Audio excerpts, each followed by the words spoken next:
I had a question about a 7-year-old girl who seems to be afraid of germs. So what the parents are seeing is that she's washing her hands a lot, and sometimes when she washes it doesn't feel like enough, so she has to wash them again. Sometimes she's keeping her distance from people, or if she brushes against people, she feels like she has to go and clean herself again. Or if there's something like a cup that's got a mark on it, she'll be afraid that's germs and she'll refuse it, that kind of thing. What do we do is essentially the question. So job number one is try and understand what she's really afraid of. It's not really the germs, it's what the germs represent. And that's what we want to ask her a little bit about.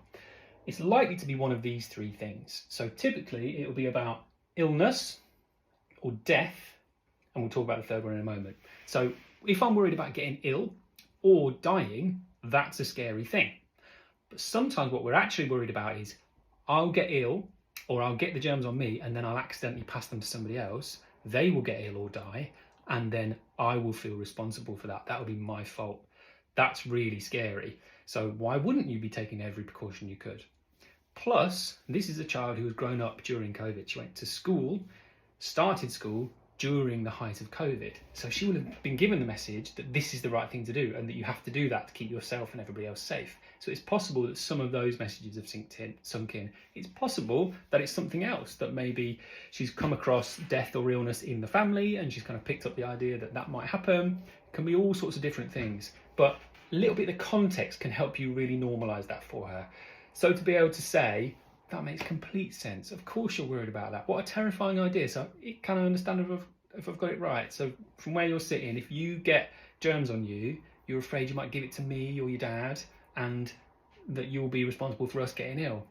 That makes complete sense. I'd be avoiding cups too if I was in your shoes. Can we talk a little bit about why I think we might want to do something about that? And there's a third option as well, which is it's possible that she's worried about getting germs on her because germs represent being dirty and gross and that other people will judge her for that. It's possible that it's that. It's probably more likely to be these two.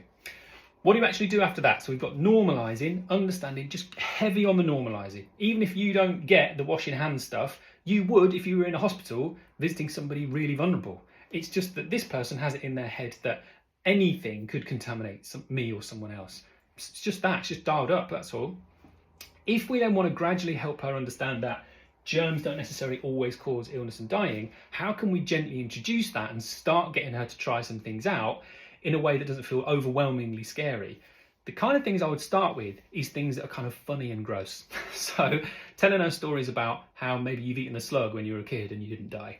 Or if you're going to introduce taking slightly sort of greater risks, it might be dropping your ice cream on the floor and then scooping it into your mouth, or eating stuff off the floor, that kind of thing. That can be funny and it helps break this a little bit easier.